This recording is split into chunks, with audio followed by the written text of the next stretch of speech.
વિકાસના દાવા કે અંધારાનું શાસન. ઉત્તર ગુજરાત વીજ કંપની સામે લોકોમાં ભારે રોષ. બનાસકાંઠામાં ચોમાસાની પ્રથમ જ વરસાદી લહેર સાથે અનેક ગામોમાં 10 થી 12 કલાક સુધી વીજ પુરવઠો ખોરવાતા લોકોમાં ભારે નારાજગી જોવા મળી રહી છે. ડીસા તાલુકાના રાણપુર, વાસડા, વડલી ફાર્મ સહિત જેરડા સરાવતા અનેક ગામોમાં લાંબા સમય સુધી વીજળી બંધ રહેતા સામાન્ય જનજીવન પ્રભાવિત થયું છે.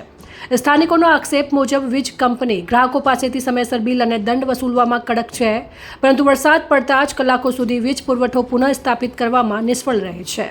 લોકોનું કહેવું છે કે જો ગ્રાહકોને નિયમોના ભંગ બદલ દંડ થઈ શકે તો લાંબા સમય સુધી વીજ સેવા ખોરવાય ત્યારે જવાબદારી પણ નક્કી થવી જોઈએ.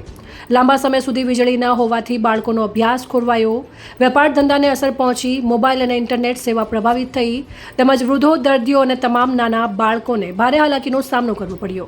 ઘણા વિસ્તારોમાં આખી રાત લોકો ગરમી અને મચ્છરો વચ્ચે પ્રસાર કરવા મજબૂર બન્યા.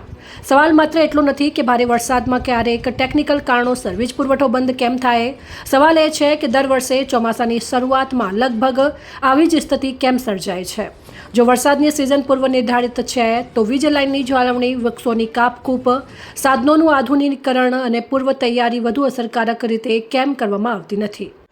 જનતાની અપેક્ષા માત્ર એટલી જ છે કે સમયસર બિલ ભરનાર ગ્રાહકોને વિશ્વસનીય અને સતત વીજ સેવા મળે. લોકો ઈચ્છે છે કે આગામી વરસાદમાં અંધકાર નહીં પરંતુ સુચારુ વીજ પુરવઠા સાથે વરસાદનો આનંદ માણી શકે. આ લેખમાં દર્શાવેલા કેટલાક મુદ્દાઓ સ્થાનિક નાગરિકોના આક્ષેપો અને અનુભવો પર આધારિત છે.